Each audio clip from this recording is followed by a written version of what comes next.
Hey, welcome back to Unschooled Theology. I'm one of your hosts, Derick. With me is Evan. Good day to you, sir.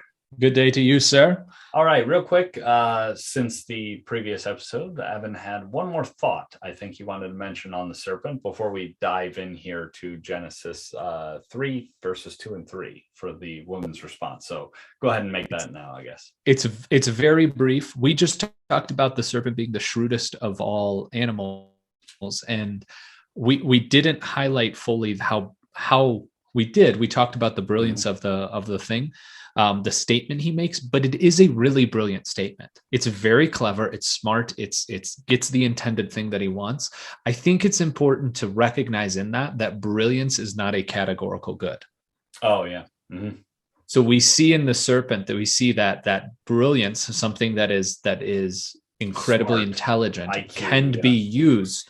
Exactly. The first instance of that being presented to us is used for malintentions rather than for good. And Right. so it's easy to look at it and say any sort of brilliance is a categorical good thing. And it's like, no, it can be used for that.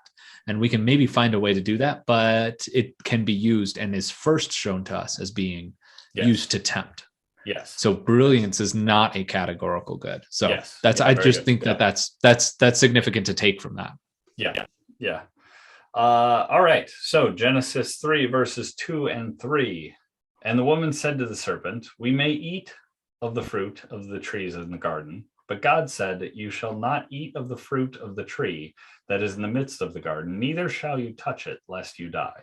A few things to note about this response. Now, first thing to note is what we ended the previous episode on, which is the idea of the using the term God instead of Yahweh, right? This less Mm-hmm. personal one.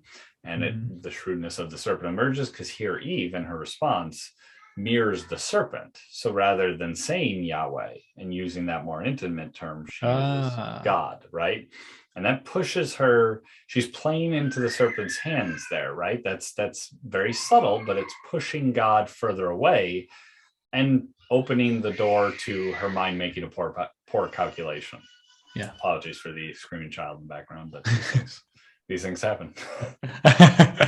um, so that's interesting to note is that she takes on that same language, right, and Mm-hmm. mirrors what the serpent did. And this is, I mean, that's something people do, right? That's a sales trick people will do is trying to get people to mirror language. Yeah, it's the Um, power of suggestion. yes, yes, And again, it's important to look at that and see how you could use that potentially for something good. right. How what are you suggesting to other people in life, or how are you maybe doing it in an evil way? How are you suggesting things as you're going through life? That's significant. Right. Yeah. Right. And so now we get to what is perhaps the most interesting part of this verse, leading to the most speculation, or these two verses, which is that here Eve adds a curious prohibition of touching the tree. Mm-hmm. So it's not merely just eating the fruit. Now, suddenly touching the tree is also not allowed, which was not at Mm. all the case in what God had said before. So it's interesting that this emerged. Now, we talked about the possibility that it was man's failure to protect the garden and allow the serpent in. Also, many speculate that this was a failure of man to properly convey the restriction.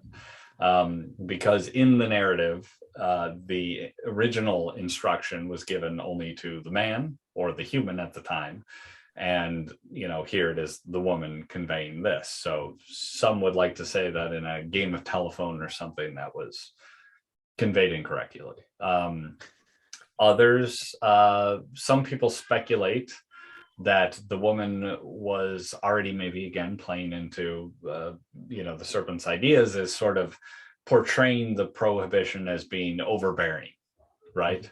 It's sort of like, yeah, we actually can't eat it. In fact, we can't even touch it, right? And so sort of buying into the idea that this restriction is absurd somehow or too much, right? Mm-hmm. I think though, when I look at it, I see something a little bit different. And again, this is tough, right? Because why is this there? We're not given an answer. So we sort of have to come up with a Make reason, read choices. into it. Yeah, make choices as we talked about before. So I think it's something that is actually rather universal. Again, going to the idea of, this being the story of universal sin, I think there is something kind of universal in this addition here. For me, it's hard not to see in this some echoes of the Pharisees in Jesus's day, right? It's hard to not see the kind of legalism, right, that exists, or the addition of man-made restriction that sort of exceeds the original restriction, and by the way, therefore doesn't belong in God's order, right? If God did not set that restriction, if within his order it's okay to touch the tree, just don't eat the fruit, then adding that restriction doesn't make sense. We talked about this idea of a garden being a wonderful metaphor, and the idea of the bushes needing to not grow into each other's spaces, but also not be pushed back too much. They need to be free to fill out their space. And something like this, adding the prohibition or the legalism of the Pharisees or whatnot, that's trimming the bush too small, right? And now it's not fitting the proper place within the garden. And that's not how it should be. It should fill up its space while not invading others. So that's kind of what I see in the addiction of this restriction. In that, though, right, we can see that perhaps this initially came from a good place. The man and the woman, not wanting to violate God's commands, develop a sort of rule that assists them in adherence to God's universal command, right? So they wanted to avoid the temptation of eating the fruit so much. They wanted to avoid that they wouldn't even touch the tree. Well, I don't want to eat it. And so I don't want to be tempted by it. So I'm not even going to touch the tree. Even that would put me too close to eating the fruit, right? Not a terrible instinct either. Because Jesus himself says, if your eye causes you to sin, gouge it out, right? So there's something about the idea of, no, stop the things that lead to the temptation before they happen. But there's an important distinction right here. And it's the difference between what the woman says and what Jesus says. Jesus did not say as a universal command, since right eyes might cause some people to sin, gouge all the right eyes out, right? And so Christians are walking around with eye patches and one left eye. That's all we've got. That's what all Christians look like. How do you know what they look like? No right eyes. No right eyes. That's it. That's the way they look, right? No, it was a personal command, right? It wasn't universal. And that's sort of the key, is that this here is portrayed as a universal, right? The rule around the tree was that you don't eat the fruit and you don't touch it, right? Whereas the rule around the tree was you don't eat the fruit. Now, for some of you, that might also mean don't touch it, because that would be too much of a temptation. But for others, maybe they're able to touch it without eating the fruit, without being tempted to eat the fruit. So that is, I think, the difference here, right? Here, what we see is that the woman, like the Pharisees, has elevated what may well have began as sort of a right-hearted personal rule and elevated it to, a universal level of command, right? The level of God-given, decree and command. So I think if we, can broaden that idea out, we can learn quite a bit about our own relationships with sin as well, right? The idea that, well, there are things that we sort of treat as universals that shouldn't be done, that, well, maybe they're not so universal, right? Maybe we need to realize that a little bit. So I play music here at a dry bar out here in Colorado, which aren't that many of them, but it's a non-alcoholic like bar, like nightlife place and stuff like that. And so I run into a lot of people who have gone through recovery around that. And that tends to be the operating principle for a lot of them, is they tend to look at alcohol and they say, it's not a categorical evil. There's people who can have a single glass of wine and they're fine. And once a week or once a month or once, very rarely, like, have alcohol. But for them, they can't. Right. So they had to gouge out the right eye. And they said, right. Look, I can't go near this stuff because I'm going to go off the deep end as soon as I do. Mhm. But they don't tend